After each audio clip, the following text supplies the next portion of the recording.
Hi, in this video I'm going to talk a little bit about how you can broaden your vocabulary.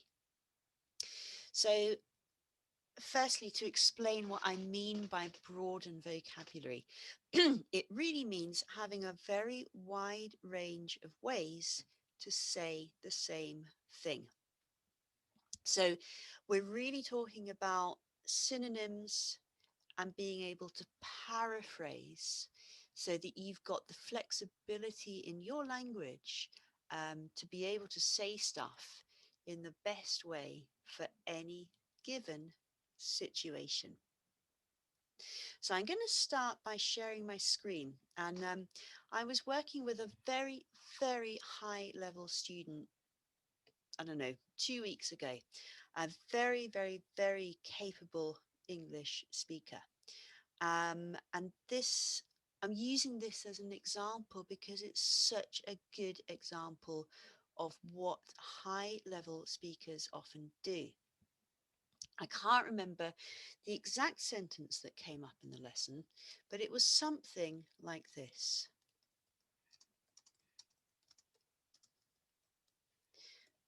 Now, on one level, there is absolutely nothing wrong with this sentence. It's a very good sentence. There's a preposition, the word order is correct, require has got an object. Grammatically speaking, this sentence is perfect.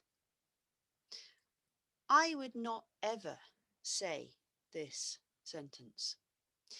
Why not? Because for spoken English, this word is far too formal. And I wouldn't really in my everyday language often use this word.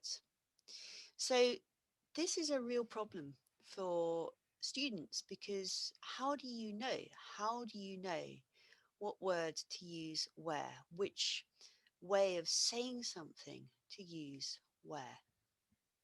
And a big problem often comes with formal and informal ways of saying the same thing.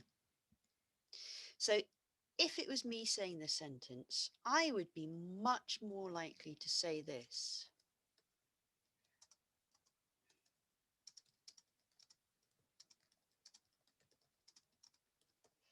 That. And very, very often when I show students the more likely spoken version, is actually much more simple. Spoken English often, not always, uses much more simple words to explain stuff. And of course, in pronunciation, it's going to be this, right? I've got to get up. I've got to get up early because of work. So this is just one example of a real problem for language learners. How do you expand your language so that you get this breadth and different ways of saying the same things? Well, one thing you can do, which is quite a simple thing, is to just have a look at a couple of websites. So I found a couple this afternoon when I was looking around for things. I'm just going to show you one or two really useful websites. Okay, so this first website, this is actually quite a good website, ingvid.com. That's the web address. And this is it's kind of quite useful, this page. Um, there's a whole list of verbs, informal and formal. As you can see down here in the informal, we've got a lot of phrasal verbs. So phrasal verbs are a real part of informal English, as opposed to Latin verbs over here. And this is part of the real problem for Portuguese, Spanish, Italian speakers, in that your languages often use these words, but English finds them very formal and likes to use phrasal verbs instead. So there is some quite nice stuff here. There's also some quite nice idioms here. So there's a lovely one here for authorize. to give the go ahead or to give the green light to something. So this website's quite a nice little dictionary, if you like, of formal versus informal expressions. Um, and it does go into letters as well. So that's one website which is quite useful. And another one I found today, and I looked for require, and I found 479 possible synonyms for require. Don't try and learn 479 synonyms, that's too many. But it gives you an idea of how, I guess, flexible the English language can be. So not all of these synonyms are really going to be very useful for you, but you can see here, this is the really informal I gotta do it, I gotta do it. But we've also got much more formal words like obligate. I would never use the word obligate in my speaking. Um, and I guess it's just useful maybe to have some idea of the, again, how much information there is in being able to say things the same way. So that's great, but going to online dictionaries and memorizing words, maybe not the most fun thing to do on a Saturday afternoon. So how can you, by yourself, start to get this breadth of vocabulary? So the first thing I would say is that it is really, really important that you read and listen to as wide a range of English genres as possible. I've got a lovely student. She's brilliant. She's got great, great English. Her vocabulary is amazing.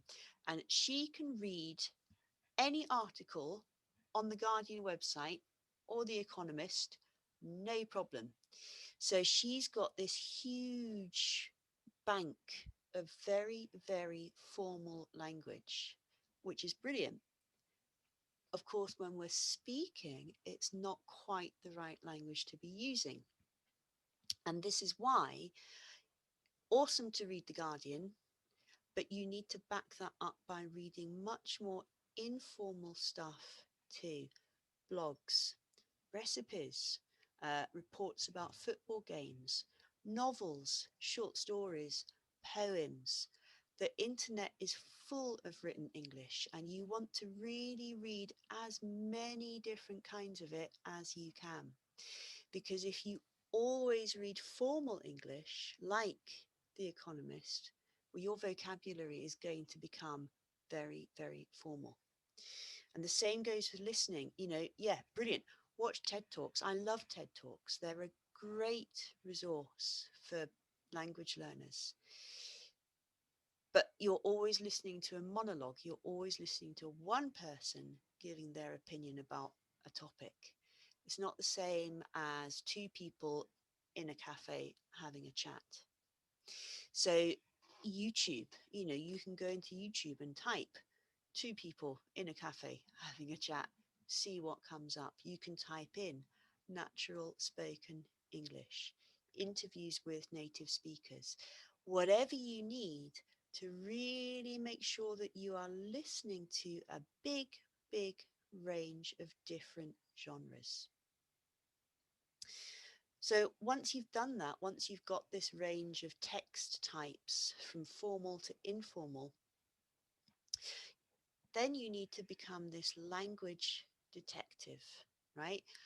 I cannot give you all this language. You have to go into these texts and find it yourself. So you might find things by accident. You might be reading something one day and think, oh, look, there's a nice way of, I don't know, asking for information. That's a lovely informal way of doing it. And you need to collect all of these interesting bits of language and you need to put them somewhere. So I was with a student over the weekend, again, another great student, and we kind of realized that perhaps she hadn't been reviewing language as much as she could have been. So it's fantastic to read a blog and to read The Guardian. It's great to notice different ways of saying stuff, but you need to take these ways of saying stuff and put them somewhere, and then you have to review them again and again and again and again. It's not enough to just notice them, you have to lock them into your memory. And this means that you need really, really accurate, up to date records of all the language that you have found. Now, I know that all sounds very good, but it also sounds very time consuming, and it is very time consuming. I agree. Um, I definitely feel that quite a large percentage of your time needs to be spent organizing and reviewing language. Okay, that is as important as reading and listening and studying. So there's some ideas about how you can get a bigger breadth in your vocabulary. Um, have a go. Let me know what you think. I certainly think that the formal, informal ways of saying stuff is a very good place to start. My name is Sarah. I am an English teacher and language anxiety coach. I help people overcome their fear of speaking and using English. Thank you for watching.